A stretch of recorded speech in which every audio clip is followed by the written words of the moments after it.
کیا آپ جانتے ہیں کہ اذان کے الفاظ کا اصل مطلب کیا ہے؟ السلام علیکم ورحمۃ اللہ وبرکاتہ۔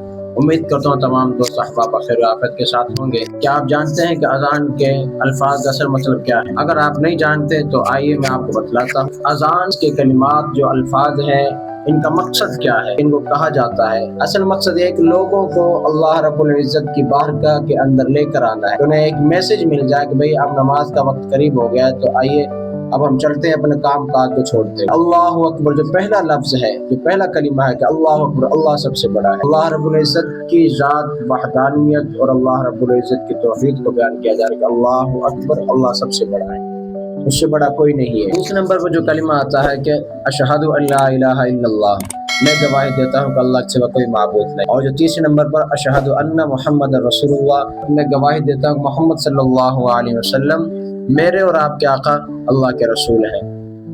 اور آگے چلیں کہ حی علی الصلاۃ، آؤ نماز کی طرف، حی علی الفلاح، آؤ کامیابی کی طرف۔ دیکھیے کہ پہلے نماز کی طرف بلا کے کہا کہ یہی کامیابی ہے، اسی میں ہماری فلاح ہے، ہم اس کی طرف چلیں۔ نماز فجر ہے اور اس کے اندر حی علی الفلاح کے بعد الصلاۃ خیر من النوم، کہ نماز نیند سے بہتر ہے۔ آخر جو کلمات ہے اذان کے لا الہ الا اللہ، کہ اللہ تعالیٰ کے سوا کوئی عبادت کے لائق نہیں، صرف اور صرف اللہ رب العزت کی ذات ہے جس کی عبادت کی جا سکتی ہے۔ اگر ہم اس کی طرف سے ہٹیں گے تو ہماری بربادی ہے، ہمارا نقصان ہے، ہمارا خسارہ ہے، ہم کامیابی کی طرف نہیں جا رہے بلکہ ناکامی کی طرف جائیں گے۔ یہ تھا اذان کے الفاظ کا اصل مطلب۔ اب جس کسی کو نہیں پتا ہے وہ خود بھی ان کو سمجھ لے، یاد کر لے اور دوسرے لوگوں کے ساتھ شیئر کر دے۔